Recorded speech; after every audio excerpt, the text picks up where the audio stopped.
They were young. They were sleeping. And within minutes, they were gone. No screams. No calls for help. No one ran. Whatever happened in that house happened in silence. It was 4 a.m. when the town of Moscow, Idaho, should have been still. A town small enough that the nights were quiet, the roads were empty, and nothing bad ever really happened. But inside a house just off campus, 4 University of Idaho students were murdered, each one stabbed repeatedly in their own rooms.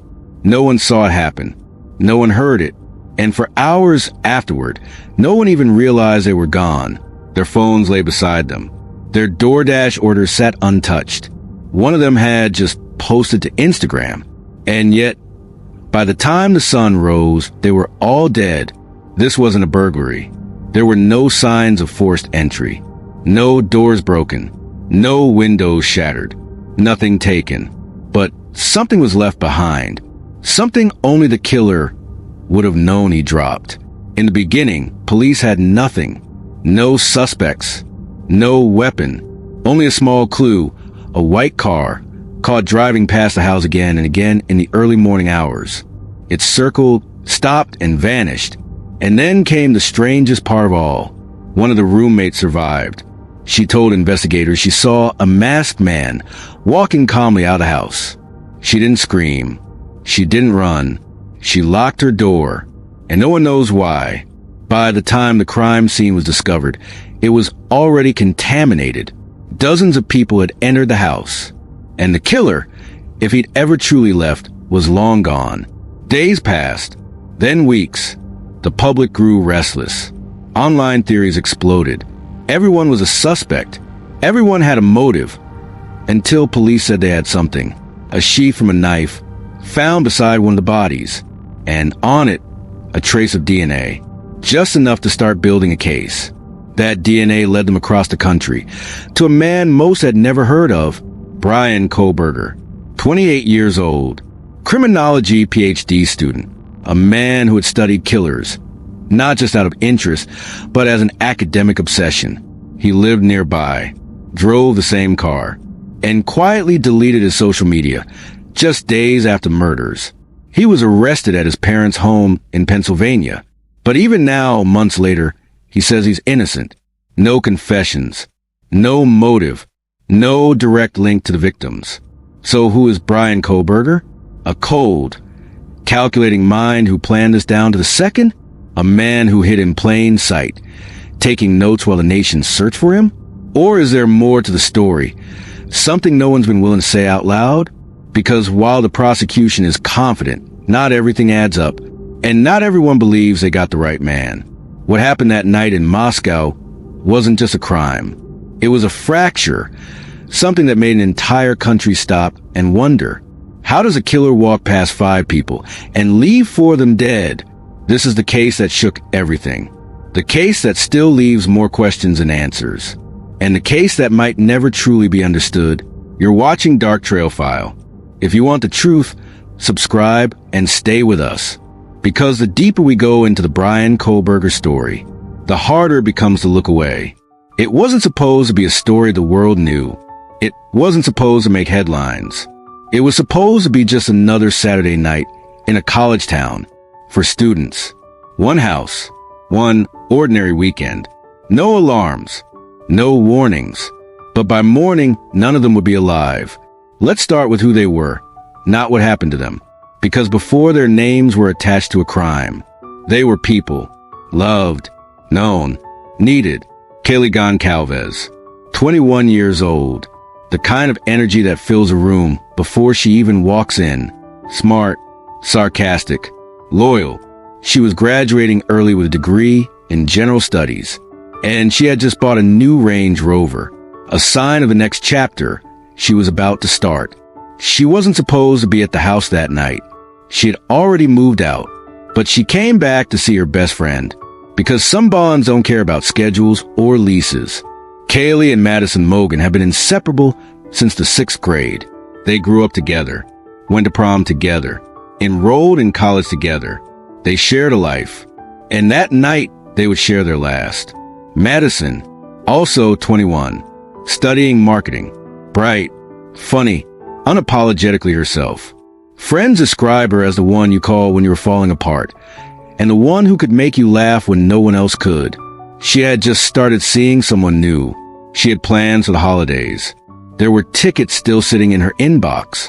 Xana Kernodle, 20 years old, witty, quick, the kind of person who didn't back down from anything. She was athletic, smart, and warm in a way that didn't ask for attention, but always got anyway. She was studying marketing and working part-time. But that night wasn't about work. It was about being young, being free, being surrounded by people she trusted. She spent the night with her boyfriend, Ethan Chapin. Ethan, tall, kind, a triplet, the middle child in the way only triplets understand.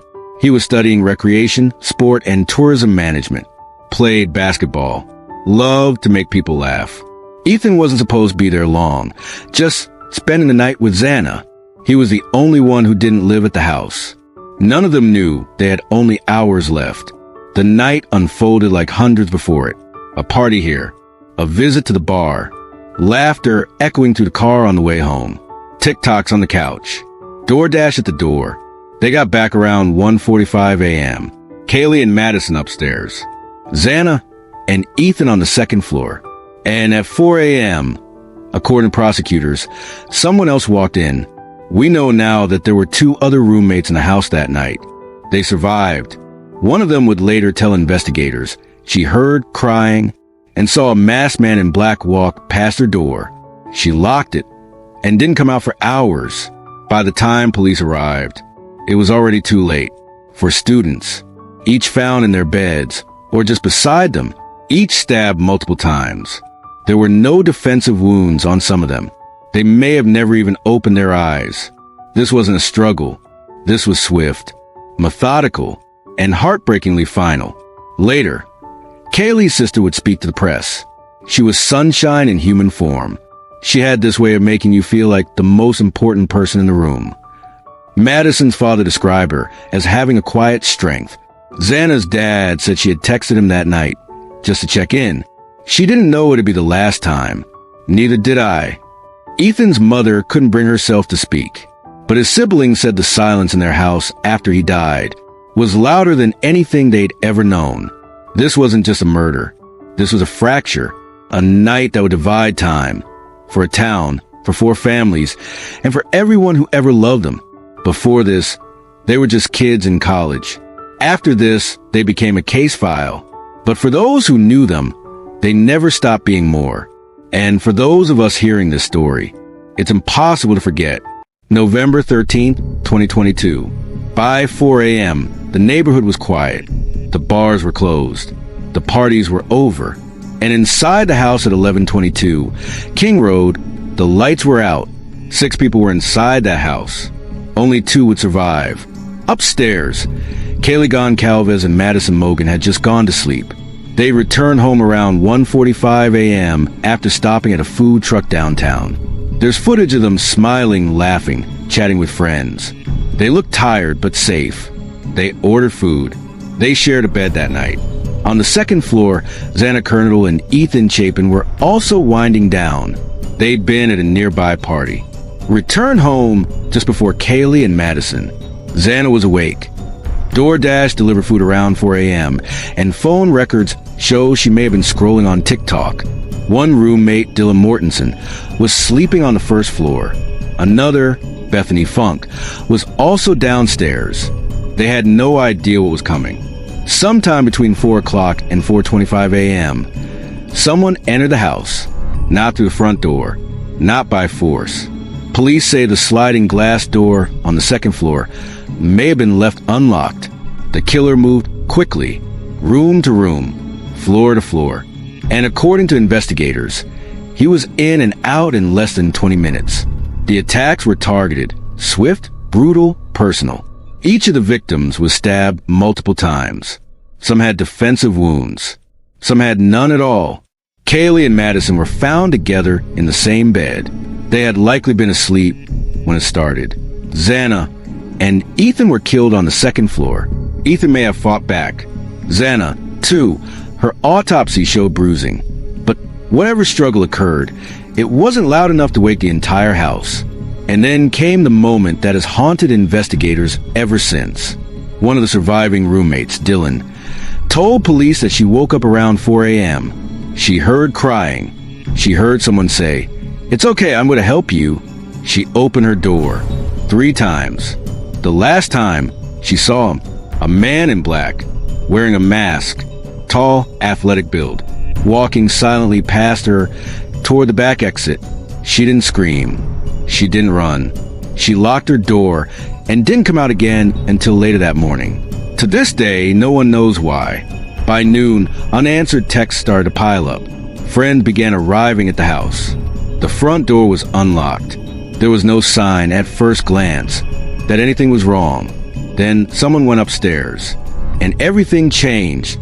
At 11:58 a.m., a 911 call was placed from a surviving roommate's phone. The exact content of the call hasn't been publicly released. What we do know is this: it was chaos. Multiple people were crying.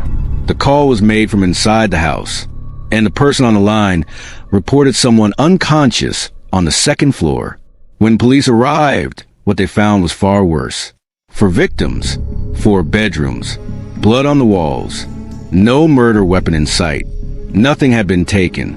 Laptops, phones, wallets, untouched. It wasn't a robbery. It wasn't random. It was something else. There was no forced entry, no footprints outside. Just one detail that would change everything. A knife sheath found next to one of the bodies. It had a single trace of DNA. It was the only clue left behind. Outside, officers cordoned off the house. Yellow tape wrapped the property. Reporters gathered. Drones flew overhead. And the question echoed across every news network in the country. How could this happen in a house full of people and no one stop it? Some blamed the police for waiting hours to notify the public. Some questioned the roommates, why they hadn't called sooner. Some couldn't believe a killer could move so precisely, so fast, and leave so little behind. Inside that house, something unimaginable had happened, but outside, the world was just beginning to understand what it meant. It would be days before the names were officially released, days before the community could mourn, and weeks before police would announce a suspect. But this much was clear. Someone had walked into that home with one purpose, and 4 innocent people never walked out. When police first entered the house on King Road, nothing made sense. For bodies, no signs of forced entry, no screams reported, no calls for help until nearly noon, no murder weapon left behind. The door had been unlocked. Officers moved to the house carefully, documenting every corner, every hallway, every room. There were blood stains on the walls, bodies in the bedrooms, and in the middle of the chaos, a single detail that shouldn't have been there. On the floor near one of the victims lay a tan leather knife sheath. It was clean, unassuming, military style, but it would become the most important piece of evidence in the entire case. They bagged it, they sealed the house, and then the real work began. At that moment, there were no suspects, no eyewitnesses, no usable DNA, yet just grief, confusion, and pressure. The town wanted answers. The country wanted justice. And law enforcement knew the clock was ticking. They turned to surveillance, doorbell cameras, street-facing footage, any recording that might have captured something. And then they found it, a white Hyundai Elantra, circling the area again and again. Between 3:29 and 4:20 a.m., it passed the house at least 4 times. It parked. It left. It came back. The car had no front license plate, something required in Idaho, but not in nearby Washington. Investigators traced its movement out of town back toward Pullman, across the state line, 10 miles away, to Washington State University. There, a student named Bryan Kohberger owned a white Hyundai Elantra. He was 28 years old, a teaching assistant, a PhD candidate in criminology, and he lived alone. That raised a new kind of question. Was this a coincidence, or was the killer someone who studied killers? Police didn't move immediately. They watched. They gathered more surveillance. They followed Kohberger's car. They checked his phone records. And something began to take shape. Cell tower data showed Kohberger's phone was near the victim's house on the morning of the murders, but had been turned off for the exact 2-hour window when the crime took place. And even more disturbing, his phone had pinged near the house at least 12 times before the murders. 12 times. He had never spoken to the victims. No texts, no DMs, no known contact. But his phone was there, watching, returning, almost like a rehearsal. Still, police needed physical evidence, so they followed him across the country. After the semester ended, Kohberger drove from Washington State back to his parents' home in Pennsylvania with his father, a road trip of over 2,000 miles. Police watched every mile. He was pulled over twice in Indiana. Dashcam footage showed him calm, polite, just another man on the road with his dad. But investigators were closing in. They went through the family's trash in Pennsylvania. They collected DNA from Kohberger's father, and it matched the sheath left at the crime scene with a 99.9998% probability. That was all they needed. On December 30th, 2022, more than 6 weeks after the murders, FBI agents and state police surrounded the Kohberger home in Albrightsville, Pennsylvania. He was taken into custody without incident, the quiet PhD student. Now the prime suspect in one of the most disturbing cases in recent memory. He didn't confess. He didn't resist. He simply asked, "Has anyone else been arrested?" The detail hit like a thunderclap. Was it deflection? Was it confusion? Or did he know something no one else did? Back in Idaho, people were stunned. This wasn't the face they expected. This wasn't the background they imagined. Because Bryan Kohberger wasn't a dropout. He wasn't a drifter. He was a student of criminal behavior. He'd written about understanding the mind of a killer. He'd posted anonymous surveys on Reddit asking ex-cons about how they planned their crimes, how they felt, what they thought before and after the act. Now the question was simple. Was he studying killers or becoming one? His DNA matched the sheath. His car matched the surveillance. His phone matched the location. But still, he pled not guilty. No motive has been shared publicly. The prosecution believes they have a strong case. The defense claims they have the wrong man. And the families? They're still waiting. Waiting to know why. Waiting to know how. Waiting to see if the man who walked past a roommate and out the back door will ever explain what led him there in the first place. For now, they only have pieces. But the deeper investigators dig, the stranger it all becomes. Bryan Kohberger wasn't a ghost. He didn't live off the grid. He wasn't some drifter passing through town. He was a full-time PhD student, walking campus halls, leading classroom discussions, grading undergraduate exams. He taught criminology. He studied the psychology of killers. He sat through lectures on criminal profiling. And all the while, if the prosecution is right, he was hiding one of the most gruesome crimes of the decade. His professors at Washington State University describe him as smart, methodical, but his classmates saw something else. One student said Kohberger had a way of asking questions that made the room go quiet. He'd push for details, specifics about murder motives, crime scenes, how investigators track behavior. He wasn't loud, but he always wanted more. More clarity, more psychology, more darkness. On Reddit, under a now-deleted username, someone believed to be Kohberger posted surveys. He asked convicted criminals to describe exactly what they were thinking and feeling during their crimes, why they chose their victims, how they planned, whether they regretted it. Was it academic curiosity or something more? Then there's his past. Some former classmates said he was bullied in school. Others described him as socially awkward, someone who struggled with connection. In high school, he was heavy-set. By college, he was obsessed with health and control. Some said he stopped drinking. Others said he started isolating. His former friends were shocked by the arrest, but a few weren't. One said there was always something in his eyes. He was too smart, too quiet, like he was thinking things he'd never say out loud. Still, none of that is proof. It's shadows, whispers. So let's talk about what we know and what we still don't. The white Elantra.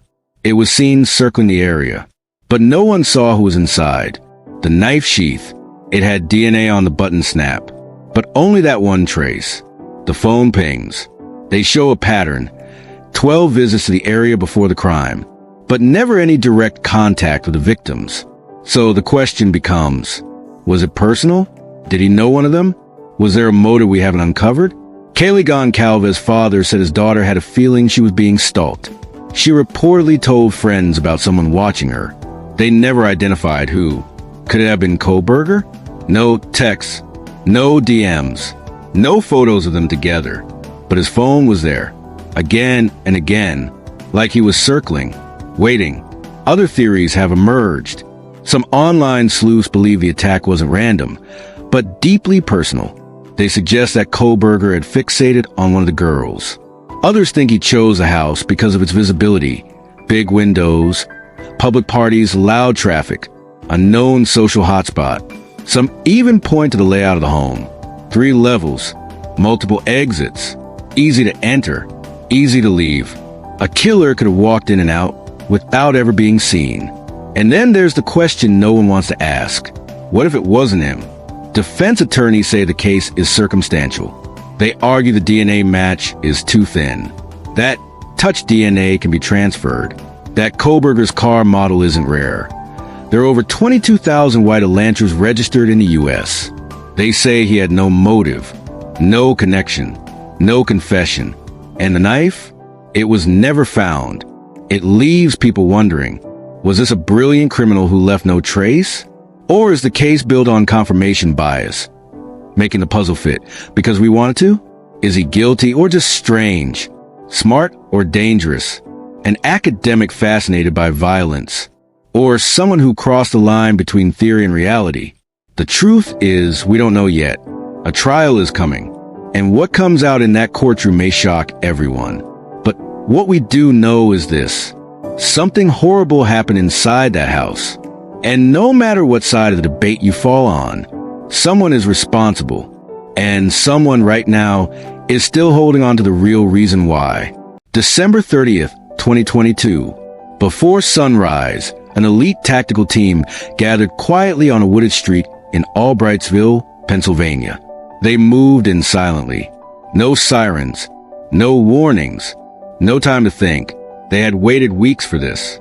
Inside the home, asleep in a bedroom on the 2nd floor, was 28-year-old Bryan Kohberger.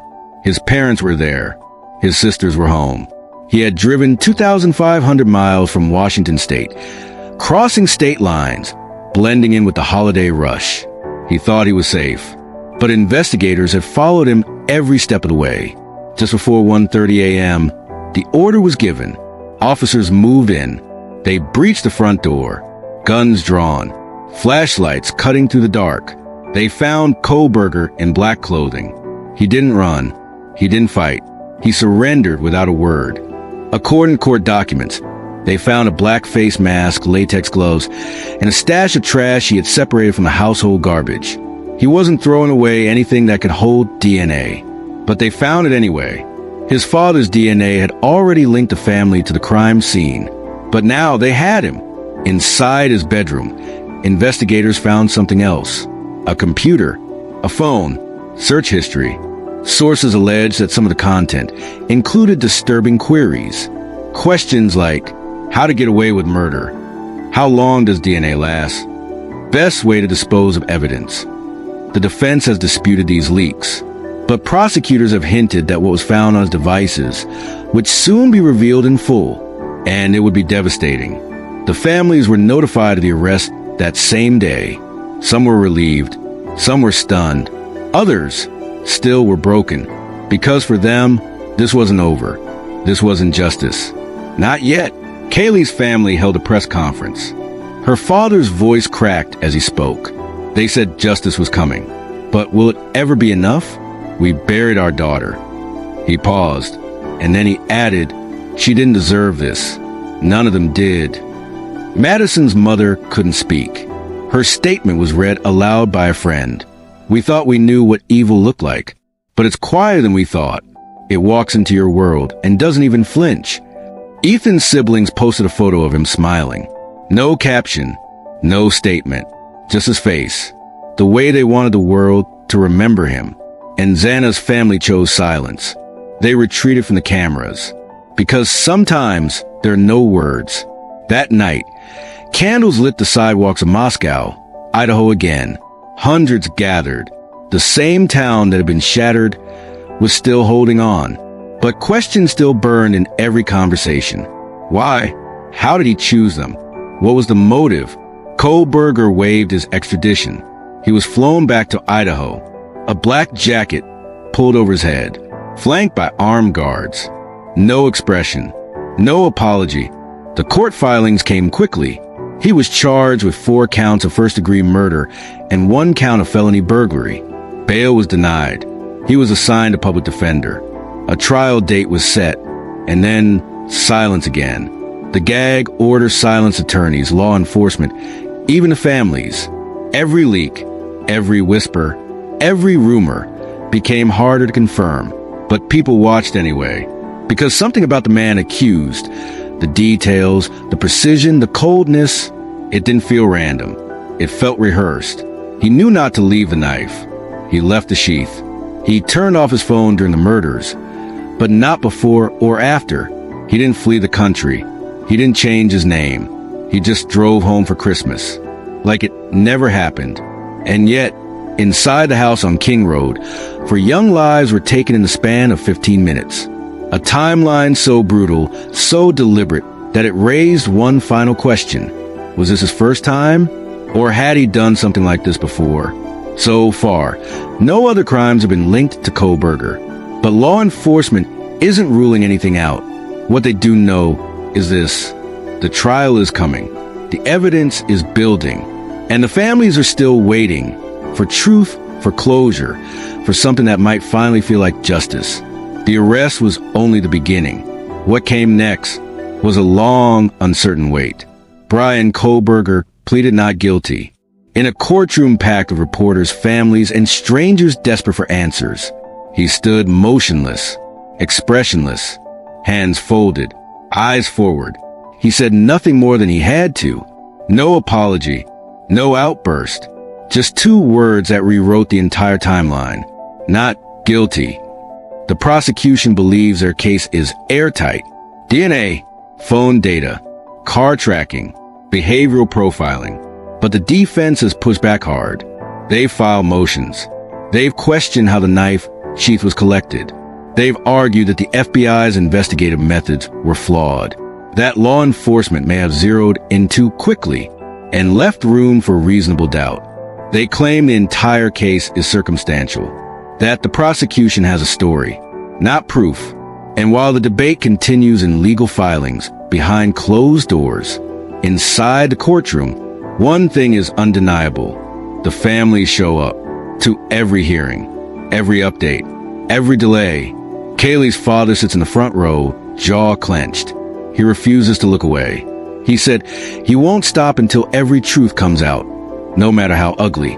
Madison's stepmother holds a framed photo at every session, a silent reminder that this isn't about theory. It's about loss. Xana's family rarely speaks, but they're always there, eyes fixed on the bench, waiting. Ethan's siblings wear black pins, one for every victim, 4 names, etched in silver, pressed against their hearts. The trial has been delayed more than once. At first, it was logistics, then it was discovery, then it was DNA questions. And each time the date shifts, the silence grows louder, because with every delay, something else is happening. Time is passing, and so are the headlines. So is the outrage. The algorithms move on. The public finds new stories, new crimes, new faces to stare at.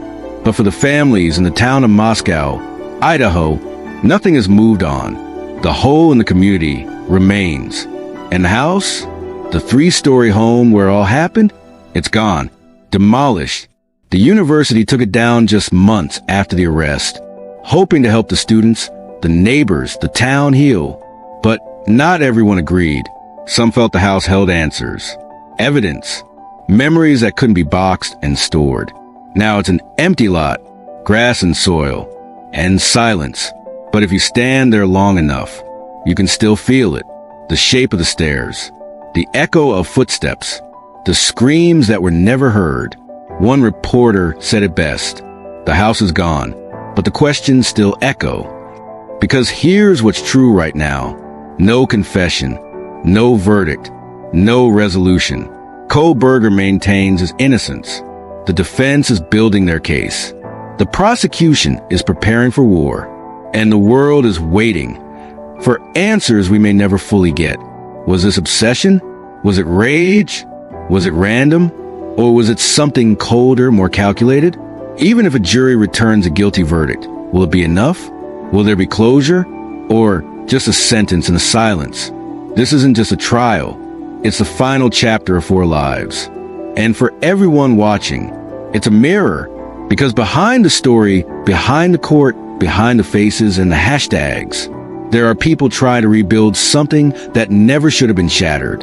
And maybe, just maybe, what breaks us the most is not that we don't know the truth, but that we might, and still feel like something is missing. For young lives, each with plans, each with people who love them, each with years ahead that will never be lived. They went to sleep and never woke up. No final words, no warnings, just silence, then blood, then heartbreak. The man accused of taking those lives is behind bars right now, charged, but not convicted. Not yet. Bryan Kohberger maintains his innocence. And in the eyes of the law, that matters. He stands trial. He faces the system. But inside courtrooms and outside them, one question has never stopped circling. Is this really the whole story?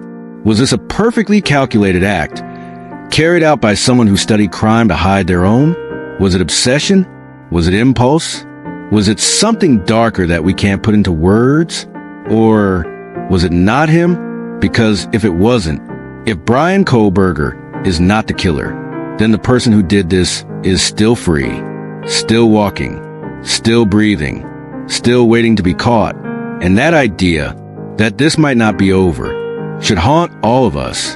In the end, no documentary, no trial, no news cycle can bring back Kaylee, Madison, Ethan, or Xana. But what we do next, how we remember them, how we seek the truth, how we listen, that still matters. So we ask you, what do you believe? Was this the work of a criminal mastermind hiding in plain sight? Or is the world focused on the wrong man while the real killer watches in silence? Drop your theory in the comments. We read them, everyone, because this isn't just a story. It's a puzzle with too many missing pieces. And maybe, just maybe, someone out there hold one. Like this video, if you believe the truth deserves light. Subscribe to Dark Trail File, because these are the stories that still need to be told. And before we go, one final thought. If Bryan Kohberger did it, he planned it for months. If he didn't, then someone else did. And they've gotten away with it. For now.